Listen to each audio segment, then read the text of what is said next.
But yeah, good to be with you.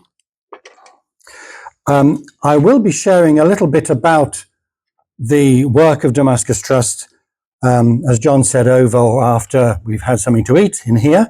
And I'll explain a bit more about the stall over here, which Phil has nicely set out for me. Thank you, Phil. So I'll explain that later on. If you can't stay for lunch, tough. You can always change your mind and stay for lunch if you want to. But there are some other bits of literature there. Many of you know about the work anyway, and I want to thank you for your ongoing prayer and financial support for the work. Changes are happening, which is good news, and we're looking forward to what God has in store for us as we move into a different phase of our ministry and our work. Wednesday, I think it was, I'm not quite sure of the time, but Wednesday, something changed because pages were used as weapons of war. I'm not sure whether this was the first time, but it was certainly the first time on a mass scale. And we discovered that pages destined for Hezbollah and their leadership had been intercepted by the Israelis and had small explosives planted in them that could be detonated remotely. And this shocked the world, I think it's true to say, that something that you were carrying, that you felt was okay, suddenly became a weapon of war within your hand. And then the following day, phones were also used as explosives. And then on Friday, we had invasion by Israelis to attack certain locations in Lebanon. Things changed significantly this week. And that caused me to change what I want to share with you this morning. Because I do not know whether you feel there's any connection with what's going on in the world today and with what we read in the Bible. It's almost sometimes if we're living parallel lives. We come to church, we have our teaching, which is all based on stuff written many years ago, and we try and sort of say how it might relate to us, and then we go away into the week, and we have to cope with the week, with all that comes at us. And I wonder how we see the relevance of the Bible to what we have on our news feeds. And I just want to share with you a little bit of what I share whenever I can from the teachings of Jesus about what is happening today. Jesus spoke about what is happening today thousands of years ago. And I want to show you how relevant the Bible is for us today. So that when you read the Bible, you read it knowing that it is hot for today. In fact, I would say the Bible is ahead of its time. And we need to plug into what the Bible is saying so that we are ready and so that we don't worry.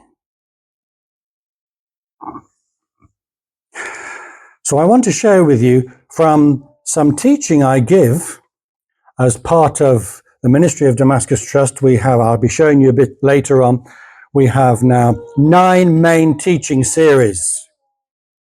Some of them you'll have seen me share before, and some of you I know have joined us for some of these online teaching series. Zoom has become a great friend for me, and I think a friend for many people, because it enables us to connect up, even with people across the world. This last series that we did in the spring, we had 2 pastors from India join us for the afternoon session, which was their evening time. And they joined us and were able to share. We have people from Romania who join us, as well as people from all around the UK. And one of the teaching series that we do is When Jesus Returns, What on Earth Will Happen? And I just want to plug into that one series and share with you a little snippet of it. Maybe as a taster, maybe to encourage you to look more at what the Bible says. And I was thinking that actually if you were up for it and you wanted it, I'd be happy to come and spend a week with you to share the teaching on When Jesus Returns. It's a pretty thorough teaching course. Phil and Jill have managed to survive it, and they've done it, but it does require commitment. So I would ask you to consider giving a week next year, and I'll come and share with you probably every evening of that week. And we would have a time of looking at this particular aspect of teaching, and then it would be perhaps giving some time for a little bit of discussion on it. But it'd be good to have a live session. But I'm asking you only to take it on if you're committed to it, because it would be a commitment. But then it's not worth it if we're not willing to commit. And this would be something I'd be happy to share with you. But before I share the teaching, we're going to read from what Jesus said. So turn in your Bibles, please, whether it's electronically or in paper version, and turn to Matthew chapter 24.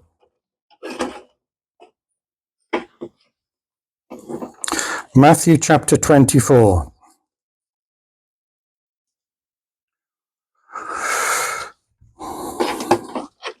The heading I've given this is Be Ready, Don't Worry, because there's a lot of worry going on around today. There's worry in the corridors of power, worry at what might kick off. There's worry on the streets at what might happen. There's worry in society, worry about the economy, worry about the environment, worry about politics. Worry, worry, worry. And Jesus said, don't worry. Why? Because I've got it in hand. I'm over it. And I want you to see how Jesus is over what is happening today around the world, and especially in the Middle East. Jesus is coming back. Amen. And he's coming back to Jerusalem. So Jerusalem will still exist, but he's also coming back to Jerusalem to be with his people. His people include those who he called through Abraham and promised a people, a nation, to belong to the Lord. That nation is the nation of Israel. Now it's different from the state of Israel. The nation, the people of Israel, are different from the state of Israel. The people of Israel are those who are descendants of Abraham, the 12 tribes. And there's a continuation of their line throughout history. And you can read about it in the Old Testament. Somebody I heard was told when they were doing some preparation for theology studies, they didn't need to bother with the Old Testament because it was irrelevant. What a load of bunkum. The Old Testament is so relevant because it points towards the New Testament. The New Testament fulfills what the Old Testament promised. Jesus said, I've come to fulfill, not to do away with. So we need to understand the Old Testament. You need to read your Old Testament as much as you read your New Testament. We need teaching from the Old Testament as much as we need New Testament teaching. Good on you for doing Daniel. Keep going with Daniel. He's hot stuff. And it's relevant for what we're talking about today. Jesus quotes from Daniel, reference back to Daniel. Anyway, don't worry. Worry paralyzes, doesn't it? Worry and fear. They go together and they paralyze us. And this is where we need to be liberated, to live in the light of what Jesus has said, what Jesus has told us already. So Matthew 24, and we're starting to read from verse 3. As he sat on the Mount of Olives, the disciples came to him privately, saying, tell us, when will these things be, and what will be the sign of your coming and of the end of the age? I don't know what version you've got. Sorry, not that you've got it up there, that's fine. But I'm reading from the ESV. But it'll be very close, should be, to what you've got. Verse 4, Jesus answered them, "See that no one leads you astray.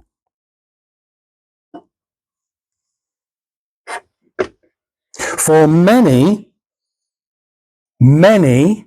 will come in my name, saying, I am the Christ, and they will lead many astray. And you will hear of wars and rumors of wars. See that you are not alarmed, for this must take place, but the end is not yet. For nation will rise against nation, kingdom against kingdom, and there will be famines and earthquakes in various places. All these are but the beginning of the birth pains. Then they will deliver you up to tribulation and put you to death, and you will be hated by all nations for my name's sake. And then many will fall away and betray one another and hate one another, and many false prophets will arise and lead many astray. And because lawlessness will be increased, the love of many, agapeo of many, will grow cold. But the one who endures to the end will be saved. And this gospel of the kingdom will be proclaimed throughout the whole world as a testimony to all nations. And then the end will come. So when you see the abomination of desolation spoken of by the prophet Daniel, standing in the holy place, let the reader understand. Then let those who are in Judea flee to the mountains. Let the one who is on the housetop not go down to take what is in his house, and let the one who is in the field not turn back to take his clothes. And alas, for women who are pregnant, and for those who are nursing infant in those days, pray that your flight may not be in winter or on a Sabbath, for then there will be great tribulation, such has not been seen from the beginning of the world until now, no, and never will be. And if those days had not been cut short, no human being would be saved. But for the sake of the elect, those days will be cut short. Then if anyone says to you, look, here is the Christ, or there he is, do not believe it. For false Christs and false prophets will arise and perform great signs and wonders, so as to lead astray, if possible, even the elect. See, I have told you beforehand. So if they say to you, look, here he is in the wilderness, do not go out. If they say, look, he is in the inner rooms, do not believe it. For as the lightning comes from the east and shines as far as the west, so will be the coming of the Son of Man. Wherever the corpse is, there the vultures will gather. Immediately after the tribulation of those days, the sun will be darkened, the moon will not give its light, and the stars will fall from heaven, and the powers of the heavens will be shaken. Then will appear in heaven the sign of the Son of Man. And then all the tribes of the earth will mourn. They will see the Son of Man coming on the clouds of heaven with power and great glory. And he will send out his angels with a loud trumpet call, and they will gather his elect from the four winds, from one end of heaven to the other.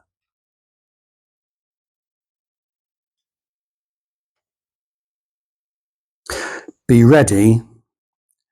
Don't be worried. Now, I've got limited time. So I'm only going to give you kind of the bare bones of a section of this teaching, but I have prepared for you some notes. Hooray! Thank you, Andy. Because what's on the screen is what's in the notes. So that hopefully you don't have to sit there scribbling. You can if you want to. If you like scribbling, that's great. But I'm just reassuring you that if you miss something on there, you can pick up a sheet afterwards. We might need to get some more copied, but it depends on whether all of you want to take a sheet home with you. So what I'm trying to do here is just to give you an overview from what we've just read as to what Jesus is saying that is of relevance for us today. And I hope this will help you not to be worried, but to be ready.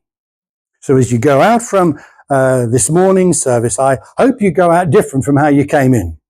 I'm not sure whether you came in too worried. Maybe you didn't. Maybe not the sort, just like the guy on the song. But maybe you are deep inside. Maybe there's just that unease. And all I'm trying to do is to say, Jesus says to us, don't worry. Don't be upset. Don't be alarmed. Because this is how things are going to be until I come again. We're going to do a new teaching series this November, 4 weeks in November. It's not yet up on the website, but it will be next week. But this is just giving you a heads up. We're going to be looking at the millennium of Christ. Millennium matters, or does it? The millennium of Christ. It's mentioned specifically in Revelation, the end of Revelation, but it's actually alluded to throughout the Bible. And we're going to look at the millennium because the millennium is a massive period of time that God has spoken about that is going to happen. It will happen, whether you like it or not. And all of us will be affected by this millennial reign of Christ, all of us. So either you can bury your head in the sand and ignore it and say, oh, well, it'll come, but I don't need to. Or you can say, let's get to know about it. Well, if you want to get to know about it, you can sign up to be part of our online Zoom teaching course this November for 4 weeks. It'll be on Thursday afternoon or Thursday evenings. It'll all be on our website, damascustrust.org. So if you are interested, next week information will go up and you can then have a look and tune in. But the millennium of Christ, some people don't even know it's going to happen. Some people don't even know what it's talking about. They thought the millennium was when we changed from 1999 into 2000. But this is God's millennium. And it's going to involve you and me. So why ignore it? And yet I don't know when I last heard it preached in a church, apart from when I did. I don't know.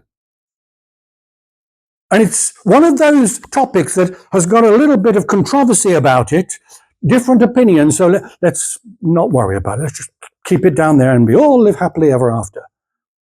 Hey, it's there to be looked at, to be considered from the Bible perspective and to know what God wants us to know about what he's got in store for us.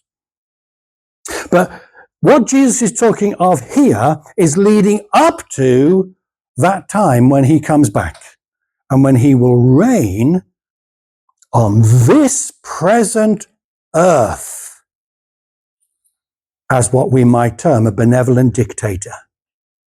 There'll be no alternative other than to live his way. But this is before the new heaven and earth come into being. So what Jesus is talking about is leading up to this time when Jesus comes again. Let's have a look at it, and we're just going to look under 4 headings because Jesus speaks both specifically and generally in 4 key areas. And we'll just pick them out in our time this morning. Here are the 4 areas that he speaks of. So we're looking at disasters in the world. We're looking at developments in the church. And Jesus speaks of desecration in the Middle East and darkness in the skies. Let me be clear, God's view, as it were, of history is very different from our view of history. Sorry, I'll try not to walk around too much. God's view of history is, well, let's go with ours. Our view of history, that what we do today will affect our tomorrow. Maybe when you were at school, you were told, work hard today and you'll get a good job tomorrow. Work hard today and you'll get good grades. Work hard today. So what today will affect your tomorrow. God's view of history is the other way around. His tomorrow affects our today. Huh? Isn't that lovely? Hold on to that. His tomorrow affects our today. Because he already has in plan his eternal plan of salvation, of redemption, of reconciliation. It's already there. That's why the Bible tells us what's going to happen right at the end and even beyond the end of time. Just as the Bible tells us what was there before the beginning of time. In other words, we know the end from the beginning. An eternal perspective. The Bible gives us that eternal perspective. No one else can give you that eternal perspective. The greatest scientists can't give you that eternal perspective. Man can only know what man can know. He can't know any more. But God knows more than man knows, because God is omniscient, all-knowing. So that's why Jesus here, as God incarnate, and let's be clear on that, Jesus is God incarnate. Jesus still is. Don't speak of Jesus as a was. He is and is. He's eternal. And Jesus is God. And Jesus is God incarnate. And as God incarnate, he was speaking about the end times, which he knew. Therefore, he was able to speak about them. And he speaks in these 4 key areas. So let's just have a look briefly at what he says under these 4 headings. And we're going to just sort of reference what he says in this text that we've read. We're looking at verses 4 and 5. First of all, Jesus says, "Watch out that no one deceives you." We are easily deceived if we don't know. Easily deceived by those who say they do know. That's why we need to know the truth in order not to be deceived. That's why Jesus says, watch out, so that you're not deceived. Because things are going to happen which will give room for those to come in and cause deception to happen and cause upset. So watch out. And therefore, he gives us this warning, for many will come in my name and will deceive many, the many. And that is happening today. Even within the Christian church, there are those who are causing upset through deceptive teaching. One of the indications of a false prophet is that they will come saying things are okay when things are not okay. Peace, peace, when there is no peace. Because we want to hear that things are okay. Therefore, we don't need to do anything. We want that sort of message. And Paul speaks of those who will gather around them, those who've got itching ears, wanting to know what they, wanting to have what they want told them. Be on our guard. And so Jesus speaks then in verses 5 to 8 of this disaster in the world. And he says this, that there will be wars and rumors of wars. There will be famines, verse 7, and there will be earthquakes, verse 7. Disasters in the world.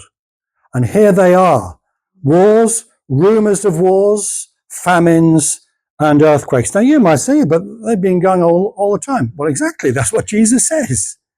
They will continue to happen.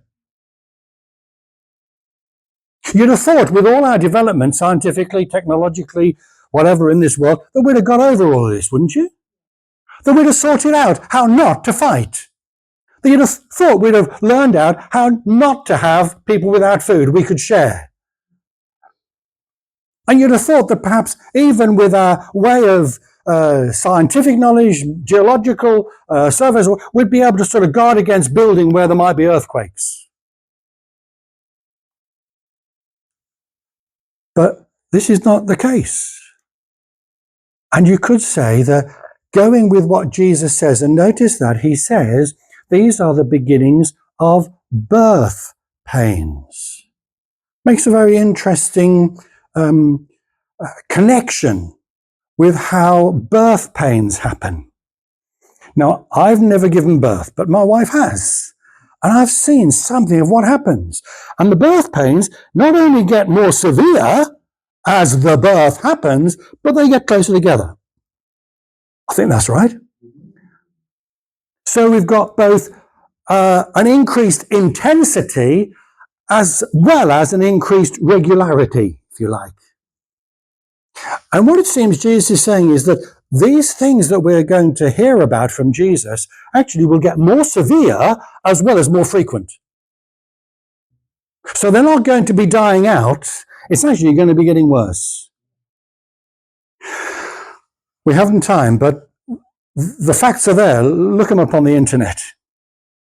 Punch in about famines, punch in about wars and rumors of wars, punch in about...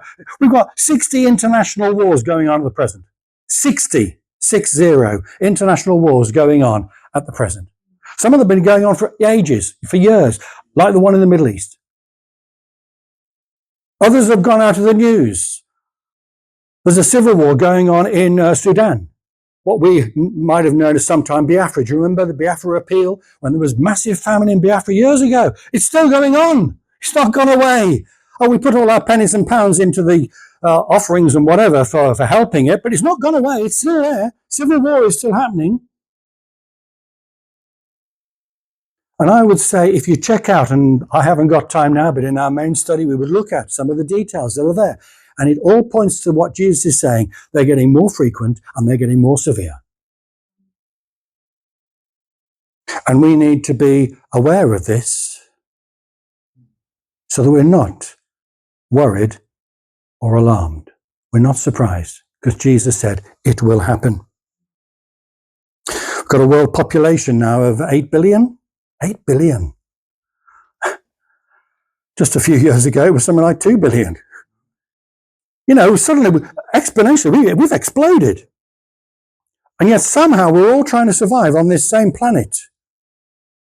And we've all got our selfish attitudes, which doesn't help cooperation. We see it in our politics, we see it in our families, we see it out in the society. Selfishness is there.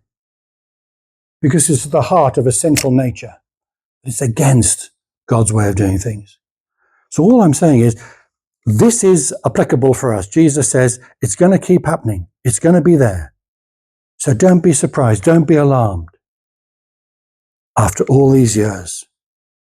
Now, within this, Jesus gives, for each of these four, he gives a warning as well as some advice.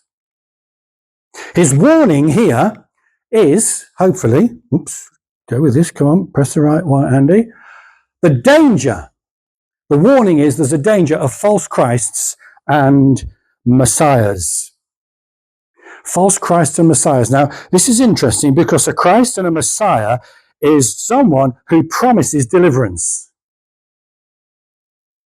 When you look at the Jewish hope of Messiah through the Old Testament, the prophets spoke of Messiah bringing deliverance for God's people. And the Israelites, perhaps understandably, saw it in terms of physical deliverance. That's why when Jesus came, they hoped he would bring deliverance from the Roman Empire and set up a new kingdom here on earth. And it took the disciples particularly somewhat by surprise when it wasn't going to be like that. Two of them wanted seats of high position. They wanted to be Chancellor and Home Secretary, or whatever the two key positions are in the government. James and John, they came to just make sure they got in there, you know, nudge, nudge, ring Jesus, make sure we get the right place. They had misunderstood what God was looking to do through Jesus, the kingdom that was being established. But this was the hope of Messiah, of the Christ. And it's the same today when we as society are desperate, in need of help and salvation. Who do we look for? We look for a Christ, a Messiah, to take us out, to deliver us. Whether it's the form of a politician in a suit or a smart outfit, don't say anything. Whether it's that, And we're looking for them to change our society, to make an impact, to promise lots. It's that Christ-like figure, that Messiah-like figure that we're looking for. And Jesus says, this is the danger that you need to be aware of. When these disasters continue to happen, and when they increase in frequency, and when they get more severe, there'll be people desperately looking for Christs and Messiahs. And therefore, if you're desperately looking for someone, you'll find somebody. You'll find someone to make into your Christ or your Messiah. And Jesus says, just be aware and don't fall for it. They'll promise the world and you'll get nothing. That's the danger. So be aware, people. I gave you a song, didn't I, last time I was here? Turn your eyes upon... Don't you take your eyes off him. Oh, don't take your eyes off him. Not for a moment. Keep your eyes on Jesus. That's the warning. And what's the advice? Well, it's don't be alarmed. Do not be alarmed. There should be a clear distinction between God's people and the people of the world. Because God's people have a peace that transcends all understanding. How can you be peaceful when this is going on? Well, because Jesus has told us, and our hope is in him, not in man. Don't be alarmed, okay? That's the first thing. So there's a lot more, but I'm just giving you these as a little help in understanding. When we read the Bible, it's relevant for our news today. The second thing is that Jesus gives us is developments in the church. Developments in the church. And we're looking here at verse 9 following. And Jesus says again, there are going to be three aspects to these developments in the church. And he gives these. There will be severe persecution by all nations. That's the first thing. The second thing is that there will be a falling away. Many will be deceived and many will grow cold. And the third one is the gospel will be preached to every nation. Nation speaks there of every ethnic group, not just speaking about a country. We're speaking about ethnic groups. And every ethnic group will know the gospel because it will be preached, even at this time of severe persecution. You and I know that the Church of Jesus grows when it's under pressure. That's why for many in the Western world where things are affluent and easy, we're not growing. You don't need to. When you're under pressure, then you grow. And Jesus is going to allow this time of persecution. Let's be clear, Jesus allows times of persecution, times of challenge, times of hardship. Just talking with Jeff earlier, and it's when we get times of trial and tribulation, when we're up against it, then we know Jesus to be real. When life is easy, you don't need to bother about him, sadly. And Jesus allows times of tribulation and trouble to come upon his church, to strengthen his church. You can look at it throughout the Bible. Time and again, God allows hardship upon his people. Joseph, what had Joseph done wrong? Well, he had a bit of a big mouth and a big sort of ego. But hey, did he deserve to be sold into slavery and then to be falsely accused of having sex with his master's wife and then be thrown into... Does he deserve that? But when you look at the account, you'll find at the beginning and the end of that chapter, when Joseph is with Potiphar and his wife and then thrown into prison, you'll find the phrase is, God was with Joseph. And then at the end of the chapter, after all, and he's in the prison, God was with Joseph. What? Well, he was. And it was because God allowed it. Because as we see the bigger picture, Joseph didn't know it at the time, but through Joseph, God brought his people into Egypt in preparation for them to become a little example of what God was going to do years and years later. End from beginning. And in bringing deliverance out of Egypt for his people, it was a picture of Christ bringing deliverance for his people out of sin and bondage. Isn't that amazing? Isn't it wonderful? And Joseph was a key part in that. But unfortunately, Joseph had to go through that hard time. But God was with him in prison. So these hard times will come. Persecution by all nations. And it's happening. Even here in the UK, I've got examples, haven't got time now, examples of where there's persecution. Now, you and I know that there's been change in legislation over the last recent years that is putting pressure on biblical belief. And there's a lot of compromise going on now within certain churches around the country. Certain denominations have compromised what they believe and have given in to what society is putting pressure on them to say is acceptable. Oh, wake up, church. That's what Jesus said. Church in Sardis, I think it was. Wake up, wake up, wake up. Don't just sleepwalk into compromise. And this is what we are being told here. Severe persecution. And as a result, there will be a falling away. And notice it's a falling away, and the love, the agape love of the many will grow cold. The original Greek speaks of a cooling off. A cooling off. Oh, well, maybe we shouldn't be so dogmatic about this. Let's just allow. I mean, it's all right, isn't it? It's okay. I mean, we're talking about people here. We're talking about feelings, emotions. Oh, come on. Just be a little more hospitable, accommodating. You can still believe what you want to believe, but don't impose it on them. You see? Human reasoning replaces biblical truth. And people's love, agapeo love, will grow cool, lukewarm. You know what Jesus had to say to the Laodiceans? You're lukewarm. You're neither hot nor cold. I would rather you were either hot or cold than be lukewarm. And yet I feel that most of us in the church in the West have a tendency to lukewarmness because it's quite helpful to get along with people, to be lukewarm. People don't like it if it's too hot. They don't like it if it's too cold. Lukewarm, that's fine. But the love of the many will grow cold.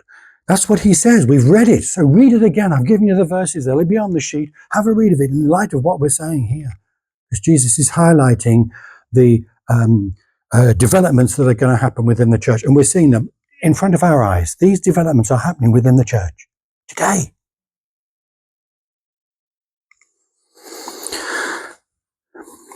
But the gospel will be preached.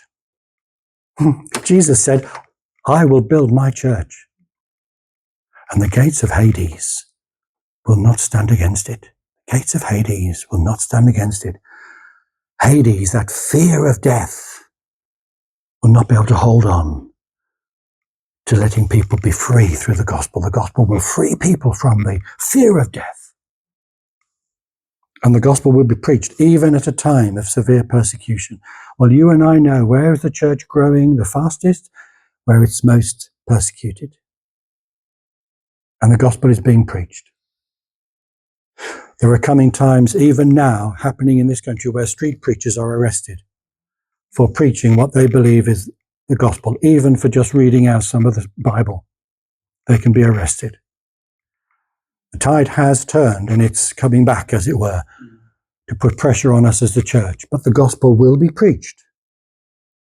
There's no doubt about that. If you don't do it, someone else will. So join in preaching the gospel. Okay. And what is the advice? The danger. The danger is false prophets. Now, a false prophet is different from a false Christ. You see, a false Christ or a Messiah comes outside of the church, primarily. It comes into the world. And even recently, I was reading about it. I was trying to find it before I came up, but I didn't have the time to do all that research. But there was somebody I saw who hit the news, who had claimed to be the Son of God. manifest today, and he'd got a whole group of people who had followed him. And as with these sects, things had gone wrong, and he was now being held accountable. But basically, there was somebody in the news recently who was claiming to be a Christ, as it were. But here, the focus is on the church.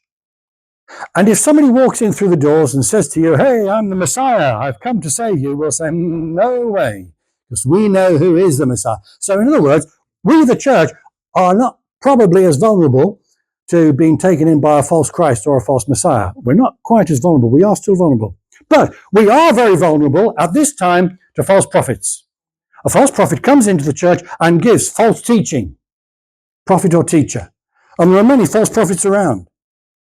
Big names, respected, who just begin to distort the truth. You see, a false Christ comes in and makes a bold statement, which sort of smacks against whatever you know before. But false teaching just takes what you believe and just slightly adds to it or takes away from it, distorts it, bends it, makes it go on a little route around here, which is very nice and comfortable. That's what false teaching does. It doesn't smack you in the face, it just takes you by the hand and says, come on, down here. It's nicer this way. That's why Jesus says you and I need to be aware of the false prophets. That's why you and I need to know our Bibles. That's why you and I need to read our Bibles daily, so that we know what the Bible says, so that we can stand against false teaching. We can check it out.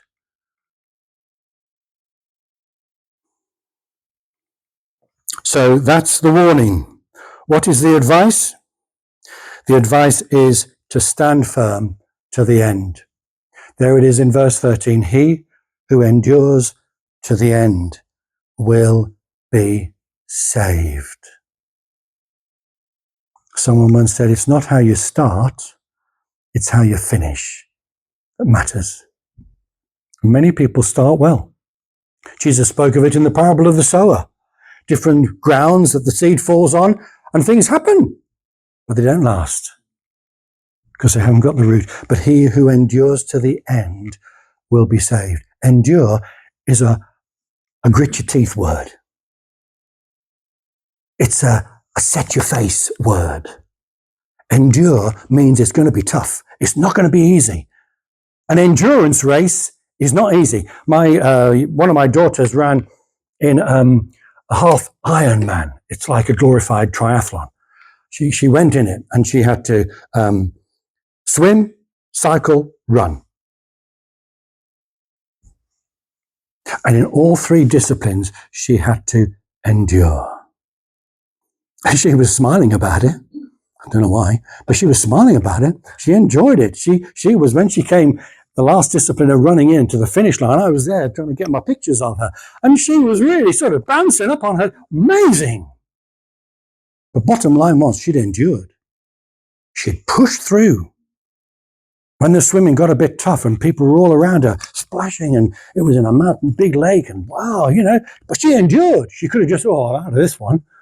When she was on the bike and the hills were there and she was having to pedal up a hill, she was having to she endured. And this is the same sort of concept that Jesus is saying here. Endure to the end. Get across that line, even if you're crawling. Just get across it. Because if you get across it, you'll be saved.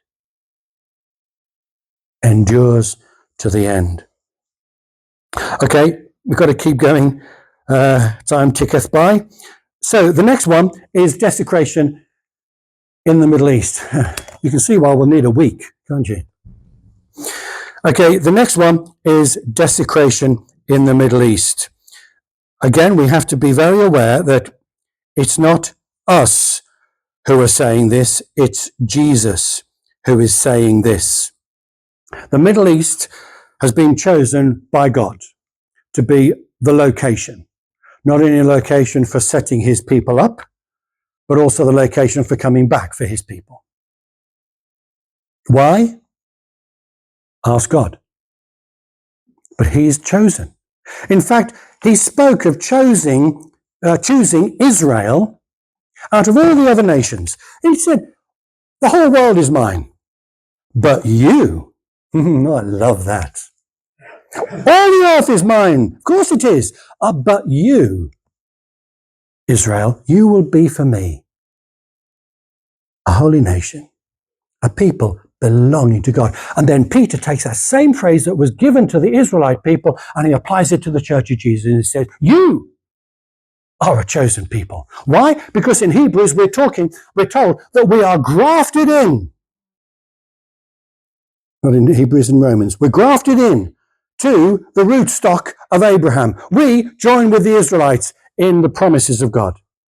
He hasn't rescinded his promises to God. The Israelites are not now replaced by the church. No way. If you hear that, check it out with the Bible. The Bible does not say that. And yet it is taught. Why? Because we like to hear it. But we are grafted in to the promises that God gave to his people, the Israelites. And therefore, because we're grafted in, we share in the blessings. The promises given to Abraham, I can share in. Isn't that amazing? Wow.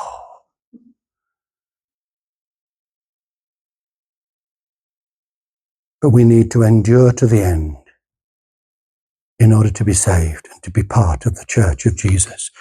In the new heaven and earth, there are not two peoples of God. There's one people of God. When you look at the city of Jerusalem, you see the tribes of Israel and the apostles coming together to make up the holy city. Wonderful, wonderful. Okay, desecration in the Middle East. What are the three things? I keep on clicking the wrong bit of the screen. Here we go. Dictator, destruction and desecration of Jerusalem, distress and persecution. Again, I'm giving you the verses. You check it out when you've got a bit of time and look at it. Because you'll also, if you've got the right Bible, you might better get some cross-references back into Daniel. In fact, on the sheet, yes, and is giving you some cross-references so you can look back and see how this comes in other parts of the Bible. But Jesus says, this is what's going to happen. There's going to be a dictator who's going to set himself up in the position of God. And he will have control of all things, a dictator in the Middle East. We haven't got there yet, but we're getting closer. More and more things are coming under the authority of fewer and fewer people. Whether it's in business or whether it's in politics, it's happening. It's funny how, although we are Great Britain, we kowtow to various other regimes in order to keep some sense of feeling about ourselves.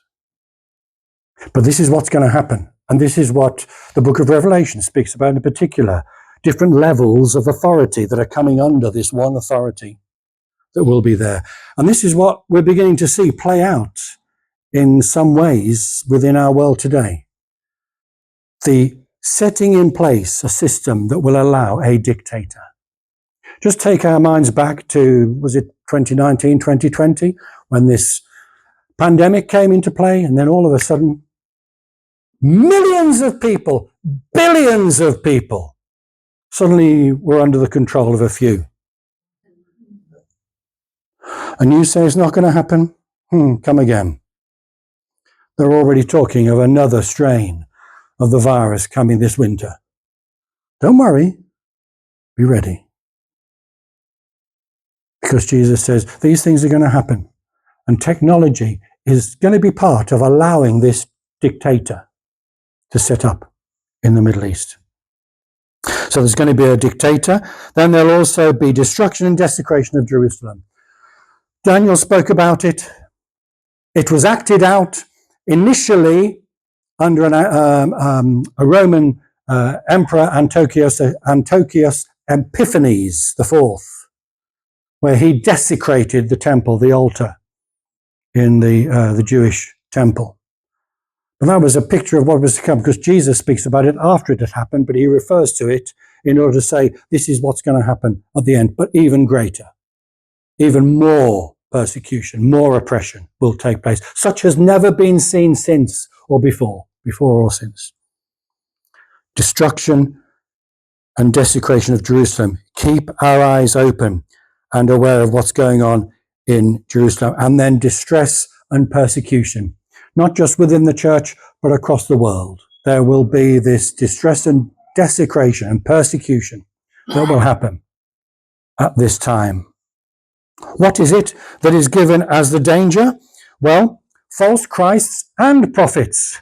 Again, it's the highlight. What's going on in the world? What's going on in the church? They're coming together. Again, the pressure will be on us to change how we see things, to conform, to fall in line, to accommodate. What's the advice? The advice is don't be deceived. Don't be deceived. And then he gives two practical aspects of advice. He says that, firstly, those who are in Judea, get out, because the focus of the pressure of the world will be upon the area around Jerusalem, the Middle East, just like it is now, but it'll be building. Isn't it funny? Funny? No, it's not. Isn't it interesting that such a small strip of land is central to the whole political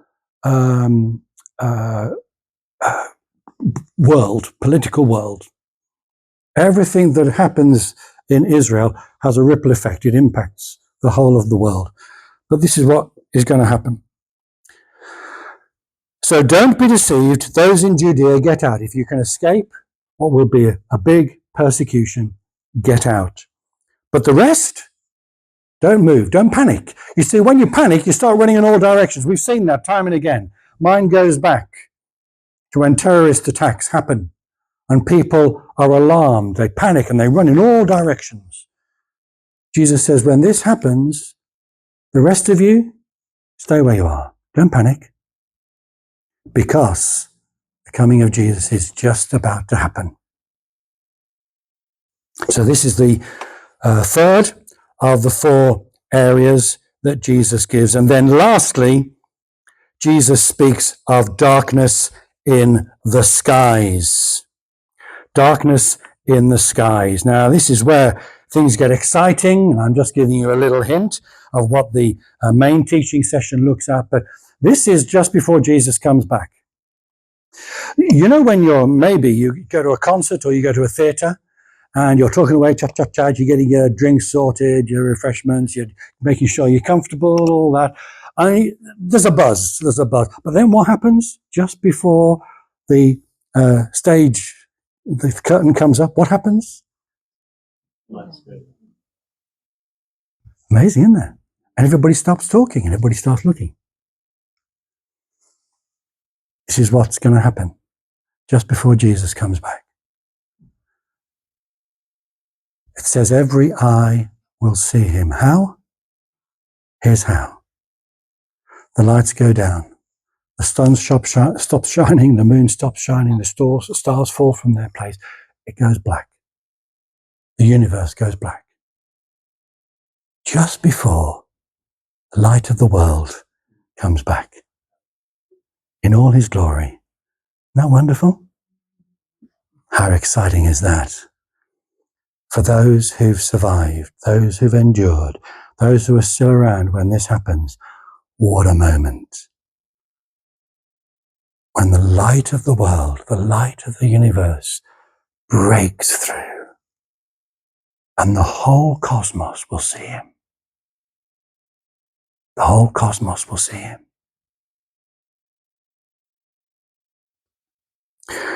Here are the things that happened. Jesus says the sun will be darkened, the moon goes out, the stars fall, the heavens shaken. Isn't it? Have you made the connection between earthly happenings, heavenly happenings, and Jesus happenings, if you like? So when Jesus was born, the stars moved.